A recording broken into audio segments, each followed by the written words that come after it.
Have you ever taken a moment to ponder the real value of the cash in your wallet or those digital digits on your screen? In a world where financial systems can seem like a real puzzle, money, which is the foundation of our economies and lifestyles, might not be as rock solid as it used to be. Let's dive into its history, how it's changed over time, and the current financial world that's shaking up our old ideas about what's valuable.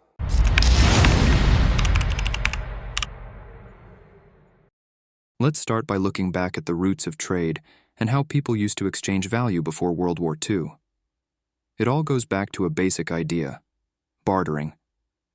Way before we had fancy currencies, folks all over the world relied on a pretty clever system. They'd swap things or services directly, with no money involved.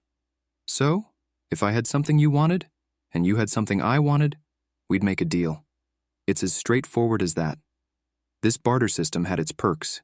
It let folks trade stuff they had in abundance for things they needed. It boosted local economies and helped build connections within communities. But of course, it had its fair share of challenges. One of the biggest headaches was the double coincidence of wants. To make a trade happen, both parties had to want what the other had at the same time. That often led to long, drawn-out negotiations, making trade slow and unpredictable. Plus, bartering wasn't great for everything. It worked fine for everyday stuff like food, tools, and clothes because their value was pretty clear. But when you got into fancier or more specialized items, it got tricky.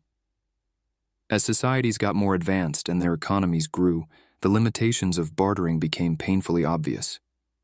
People realized they needed a better, more efficient way to exchange value that everyone could agree on, and that's where currencies come into the picture.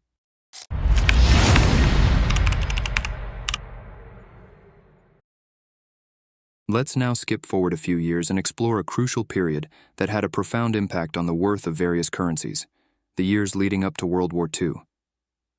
Before the war broke out, European currencies each had their own unique stories and values, all heavily influenced by the turbulent geopolitical landscape of the time. One striking case is the German Reichsmark. As Germany went through rapid economic transformations and political upheaval in the 1920s and 1930s, the Reichsmark faced an extreme bout of hyperinflation, making it almost worthless. The situation got so bad that people had to use wheelbarrows full of Reichsmarks just to buy basic goods. The value of the Reichsmark took a nosedive, resulting in severe economic upheaval and affecting the lives of ordinary folks. Another noteworthy example is the British pound sterling, which had long been a symbol of stability and strength. However, when World War II began and put immense pressure on the British economy, it led to a significant devaluation of the pound. As the war raged on, Britain's reserves of gold and foreign currency dwindled, further eroding the currency's value. These examples vividly demonstrate how the value of currencies was not only influenced by economic factors, but also by the tumultuous events of the time.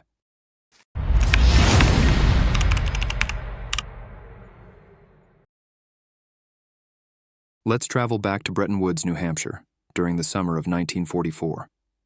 This peaceful spot set the stage for a pivotal gathering that would profoundly influence the global financial system for years to come. So, what went down at Bretton Woods? Delegates from 44 allied nations got together to deal with the economic turmoil and currency chaos that had a huge impact on the world during and after World War II. Their goal? To create a fresh framework that would promote stability, facilitate international trade, and put a stop to competitive devaluations and trade barriers that had contributed to the Great Depression and global conflicts. Before we dive deeper into Bretton Woods, let's briefly explore the gold standard concept.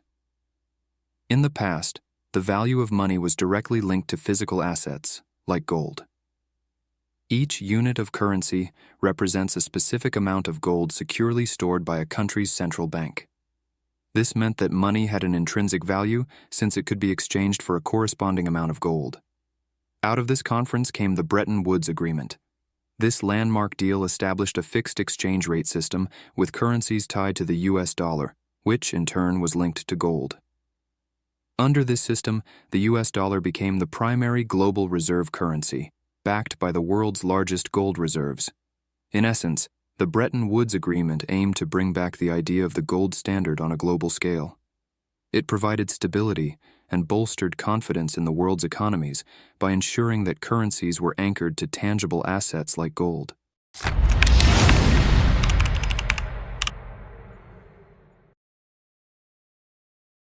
Picture a world where your money was as good as gold.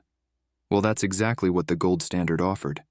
In simple terms, the gold standard was a way of running a country's money where the value of the currency was directly connected to a certain amount of gold.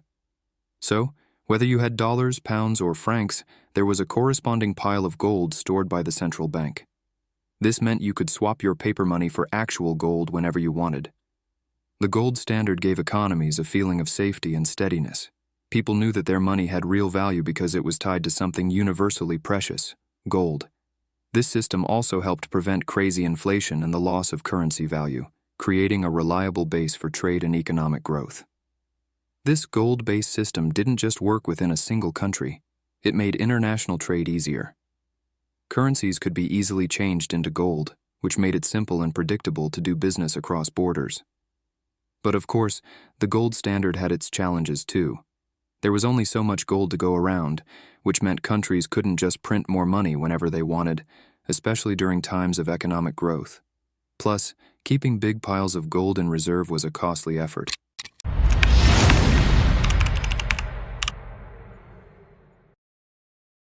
Our journey through the history of money takes us to a crucial moment in the early 1970s, when President Richard Nixon made a significant decision that changed the global financial landscape. Back in the mid-20th century, the gold standard was showing signs of strain. It was becoming increasingly difficult to maintain fixed exchange rates and the promise that you could exchange your dollars for a specific amount of gold. The United States was grappling with economic challenges like inflation and a growing trade deficit. In 1971, President Nixon made an unprecedented move by announcing that the U.S. dollar would no longer be convertible into gold, effectively putting an end to the gold standard. This event became known as the Nixon Shock and had a profound impact on the worldwide monetary system. Nixon's actions were a significant departure from the Bretton Woods Agreement, established just 30 years earlier. Under this agreement, the U.S. dollar was the dominant global reserve currency, and other currencies were tied to its value. However, with the suspension of the dollar's convertibility, the Bretton Woods system fell apart. The Nixon Shock had far-reaching consequences. Currencies were no longer directly linked to gold, and their values became more flexible. While this provided countries with greater control over their economies, it also introduced new challenges. Exchange rates became more volatile, and the value of money became less predictable, which in the end meant that money was now worthless.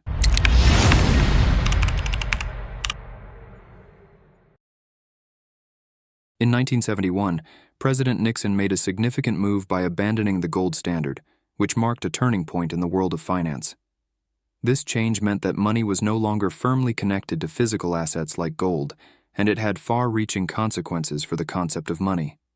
After the gold standard era, what we now use as fiat currencies came into play. Fiat money is essentially money that only holds value because a government says it's a legitimate tender for transactions. Unlike the older gold-backed currencies, fiat money doesn't have any physical commodity backing it up. In simple terms, it's not backed by something tangible, making it, well, less solid. These fiat currencies gave governments more room to maneuver when it came to managing their economies. They could tweak interest rates and control the money supply without being tied down by the need to maintain gold reserves. While this newfound flexibility could be handy for stabilizing economies, it also came with its own set of problems. Without the gold standard, there wasn't an external factor to put the brakes on the printing of money.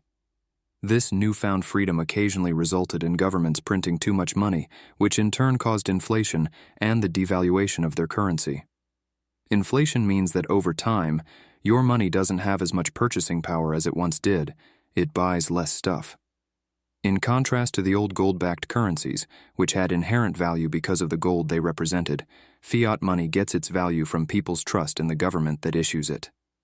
This trust is crucial for the stability of the currency, but it also means that the value of money becomes somewhat subjective and can be influenced by various economic and political factors.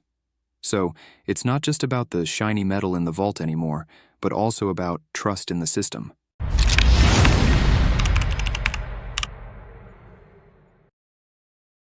Money, which was once solidly based on tangible things like gold, has gone through quite a transformation.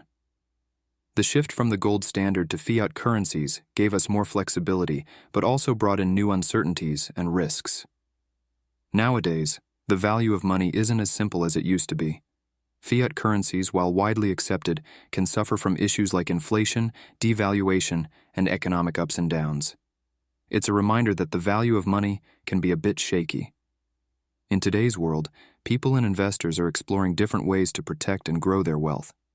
Cryptocurrencies like Bitcoin and Ethereum offer decentralization and security in our increasingly digital world. They challenge the traditional idea of money and have become quite popular as a way to store value.